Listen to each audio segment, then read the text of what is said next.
Assalamualaikum warahmatullahi wabarakatuh. Salam sejahtera untuk kita semua.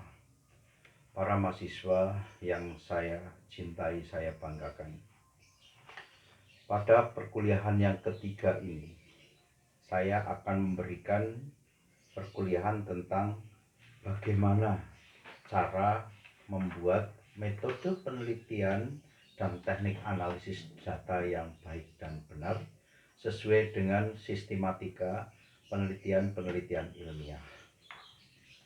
Seperti perkuliahan terdahulu, yaitu bagaimana membuat proposal penelitian yang baik dan benar, itu diawali dari penjajakan objek penelitian, menetapkan atau mengidentifikasi masalah, membuat judul penelitian kalau masalahnya sudah ada, 4, kumpulkan literatur yang mendukung, yang kelima, buatlah desain penelitian. Semoga langkah-langkah itu bisa memberikan pencerahan kepada para mahasiswa. Yang G adalah tentang metode penelitian. Bagaimana membuat metode penelitian atau teknik analisis datanya. Kalau di dalam skripsi, bagaimana membuat metode penelitian dan teknik analisis data yang benar, itu adalah di bab 3. Tetapi kalau di proposal itu masuknya adalah ke huruf G besar. Di dalam proposal penelitian tidak ada bab, tetapi kalau di skripsinya, di laporan atau draft skripsinya itu harus menggunakan bab 3. Sebenarnya langkah-langkah untuk membuat metode penelitian ini apa yang harus dilakukan? Yang pertama adalah lokasi penelitian. Untuk membuat sebuah karya ilmiah, paling tidak saudara harus tahu benar tentang lokasi penelitian. Karena kalau tidak tahu lokasi penelitian ataupun objek yang akan diteliti, apalah gunanya, Anda pasti akan ngarang judul dan mengira-ngira ada masalah. Padahal di awal perkuliahan, judul itu munculnya setelah ada masalah. Bukan kebalik, adanya judul dulu baru dicari masalahnya. Itu sangat keliru dan salah. Jadi yang pertama itu lokasi penelitian, tentukan terlebih dahulu. Yang kedua, di lokasi penelitian itu pasti ada sasaran penelitian. Nah, sasaran penelitiannya itu siapa? Kalau orang mengatakan itu adalah populasi yang akan diteliti, berarti kalau saudara meneliti di sebuah instansi ataupun di masyarakat, Anda harus tahu siapa saja yang akan dijadikan objek penelitiannya. Baik itu pegawainya, karyawannya, maupun kalau di desa perangkat desanya atau masyarakatnya yang terkena proyek-proyek kebijakan pemerintah, itulah yang akan dijadikan sasaran penelitian. Siapa yang akan dijadikan objek, itulah sasaran penelitian. Langkah yang ketiga, tentukan metode penelitian. Di langkah yang ketiga ini, saudara harus memilih metode mana yang tepat untuk menganalisis data dan untuk memecahkan sebuah permasalahan yang ada di karya ilmiah saudara.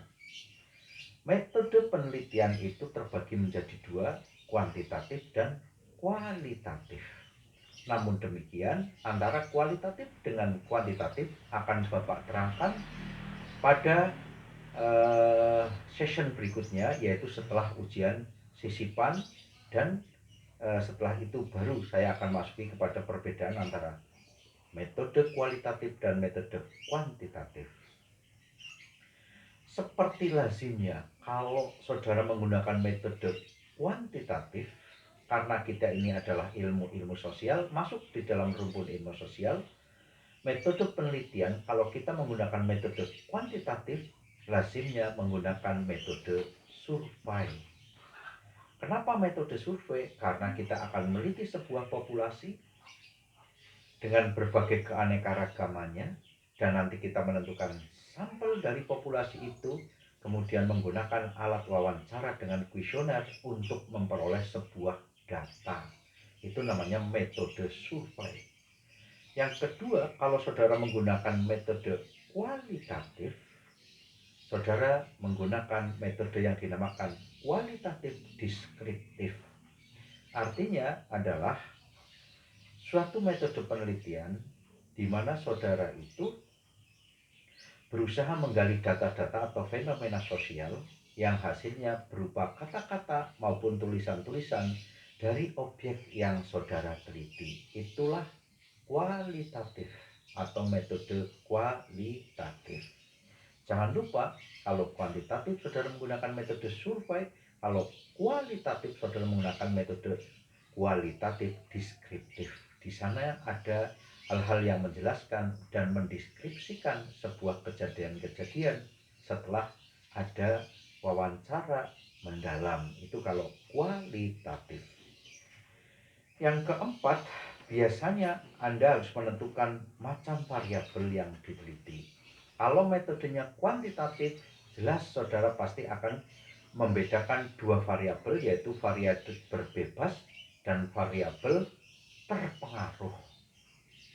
Ya, variabel bebas biasanya diisi oleh X1, X2, kemudian variabel terpengaruh atau terikat itu biasanya variabel Y.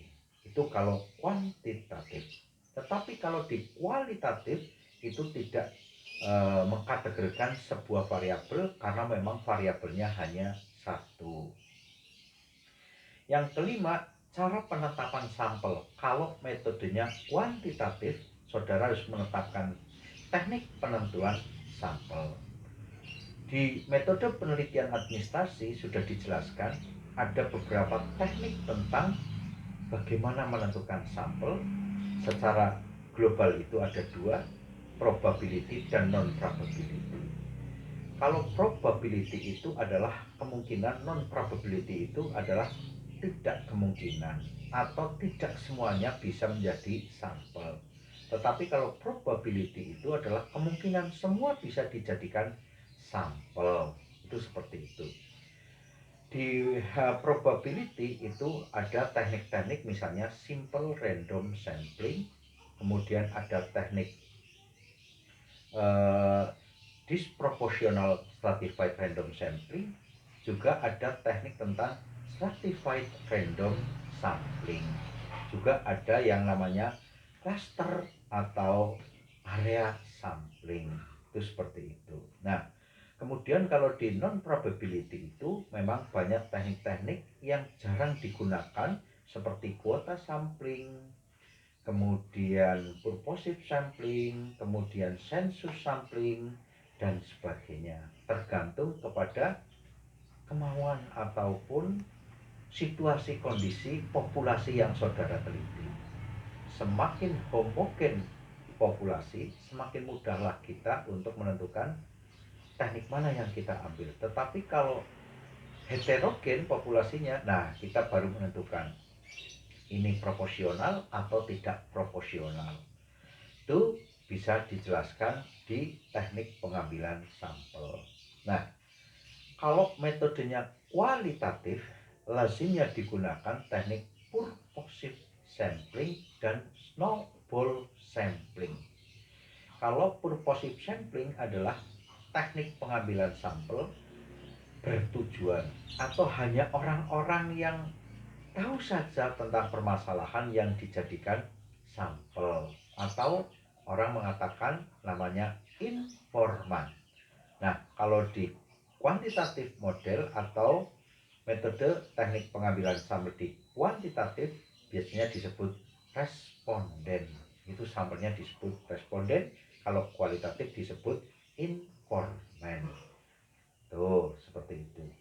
Kalau teknik snowball sampling yang di kualitatif ini, biasanya teknik ini digunakan manakala seorang peneliti itu tidak memperoleh sebuah kepuasan atas jawaban-jawaban dari 1, 2, 3 responden, dari 1, 2, 3 informan yang apabila ditanya selalu menjawab meragukan. Itulah namanya tentang snowball sampling. Semakin lama sampelnya atau orangnya itu semakin banyak. Persis multi level marketing. Namun demikian tetap ada batas dalam pengambilan sampel tersebut. Langkah yang berikutnya adalah cara pengumpulan data. Cara pengumpulan data kalau kuantitatif biasanya lengkap. Itu ada 4 cara. Yang pertama adalah jelas kuesioner, yang kedua interview atau wawancara, yang ketiga observasi, yang keempat dokumentasi.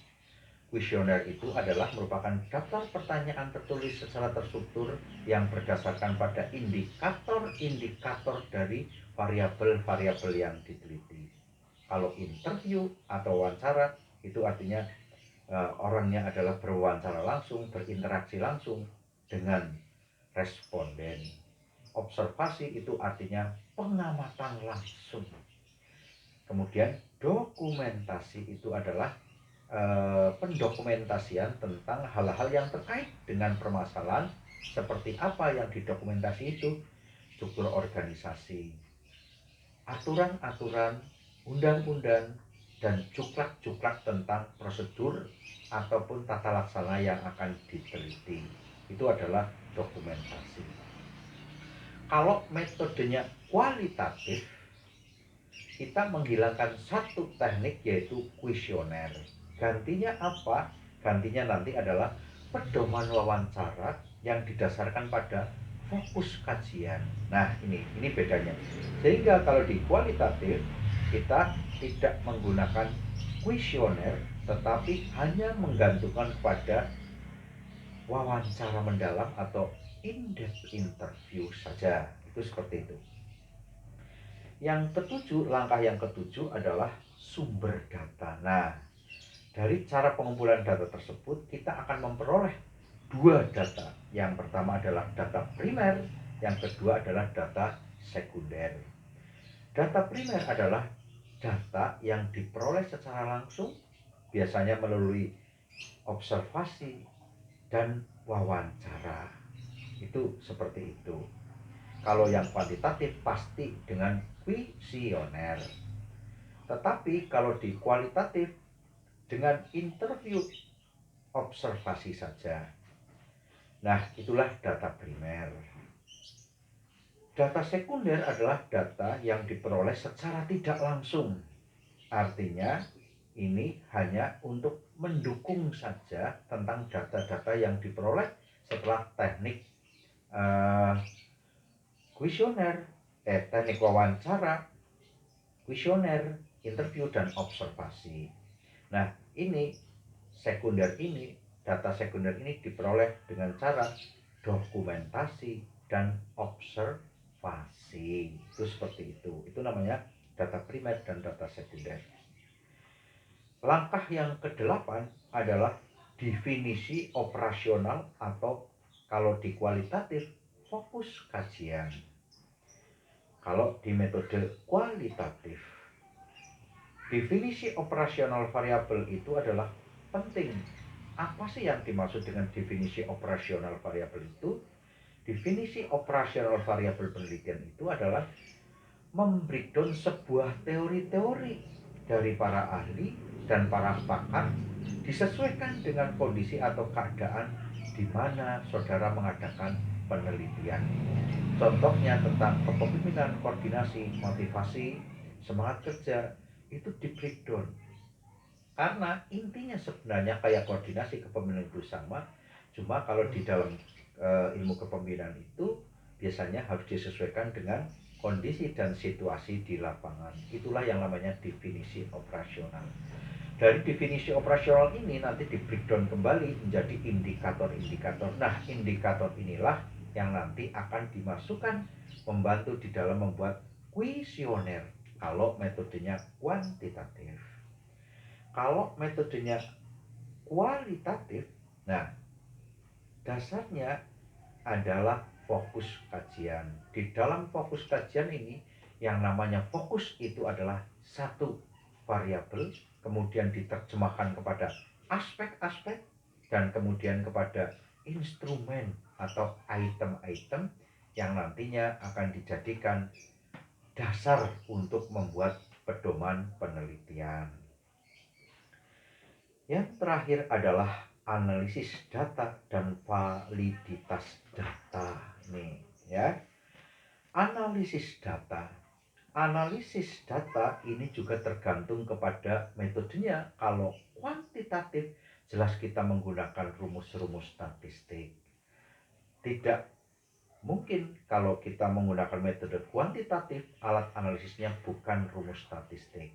Itu jelas sangat bertentangan dengan metodologi yang dipelajari sampai saat ini.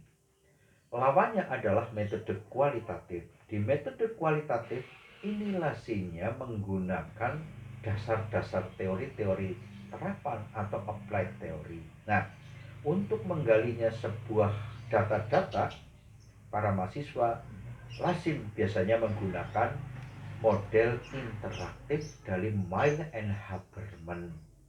Mile and Haberman ini menyusun sebuah model interaktif yang diawali dari satu, pengumpulan data, yang kedua, reduksi data, yang ketiga itu penyajian data, yang keempat verifikasi atau kesimpulan.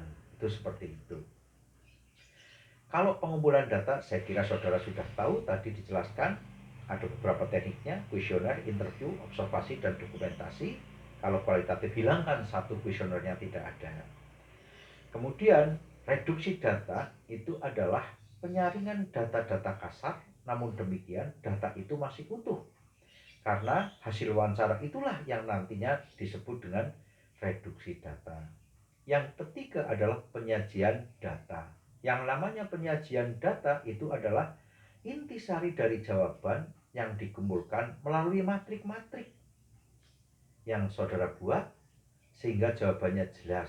Hal ini apa? Untuk membantu di dalam yang keempat, verifikasi atau kesimpulan. Nah, inilah metode analisis data baik kuantitatif maupun kualitatif model. Dan yang berikutnya tentang validitas data. Validitas data dan reliabilitas data itu biasanya digunakan oleh dua metode. Yang pertama kuantitatif dan kualitatif.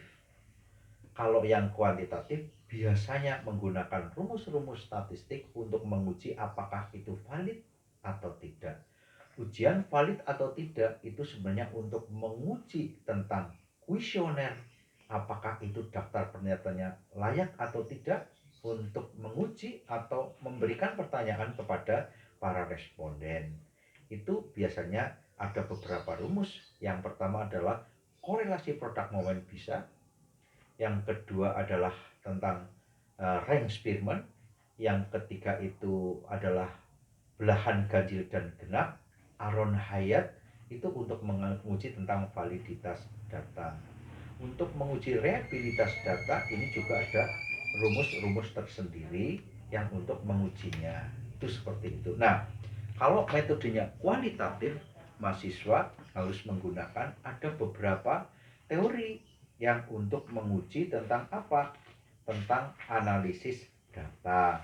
Yang pertama adalah triangulasi sumber data, peer examination, audit trail, prolonged engagement, member check. Triangulasi data sering digunakan oleh mahasiswa karena ini hanya merupakan proses konfirmasi data dari para ahli setelah data dari informan diperoleh. Peer examination itu adalah proses pengecekan data melalui seminar atau diskusi. Ini jarang sekali, tapi biasanya kalau di seminar mahasiswa sering ada yang memberikan masukan. Lah, inilah gunanya peer examination. Audit trail, upaya pengenalan situasi lokasi penelitian. Prolonged engagement, upaya mencocokkan data yang diperoleh dengan pengalaman peneliti karena peneliti sangat mengetahui tentang karakter daerah tersebut. Yang terakhir dengan cara member check.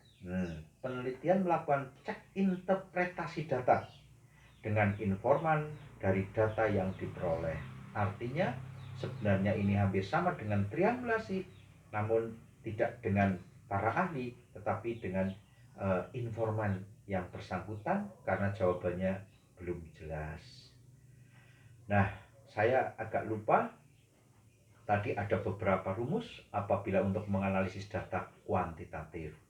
Ada beberapa rumus yang digunakan untuk menganalisis data kuantitatif. Yang pertama adalah korelasi produk momen, range Spearman.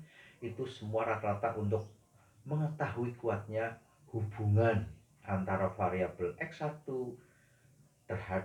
dengan Y, kemudian X2 dengan Y, kemudian X1 dan X2 dengan Y, itu menggunakan rumus-rumus tersebut. Nah, kalau untuk mengetahui pengaruh X1 terhadap Y, X2 terhadap Y secara sendiri-sendiri, bisa menggunakan rumus regresi sederhana, juga bisa menggunakan rumus korelasi parsial. Yang berikutnya, untuk menguji pengaruh, biasanya menggunakan regresi ganda. Ya, ini menggunakan regresi ganda, dan ini juga sudah lazim untuk mengetahui dan memprediksi berapa sumbangan X1 terhadap Y, X2 terhadap Y, dan faktor yang menyumbang di luar X1 dan XY namanya epsilon. Saya kira itu perkuliahan hari ini. Semoga Anda bisa mengikuti dan menyimak dengan teliti dan cermat. Semoga bermanfaat, dan saya anggap Anda setelah mengikuti perkuliahan ini silahkan berkomentar dan memberikan tanggapan ataupun tanya melalui WA yang nanti akan saya kirim ke masing-masing grup yang ada di Visip Unbiku. Baik, saya kira itu. Saya mohon setelah mengikuti perkuliahan ini, saya anggap para mahasiswa sudah bisa membuat proposal penelitian yang baik, yang benar, dari latar belakang masalah, dari pembatasan masalah, dari perumusan masalah, dari tujuan dan kegunaan, dan G itu adalah membuat metode penelitian dan analisis. Saya kira itu. Terima kasih. Wassalamualaikum warahmatullahi wabarakatuh.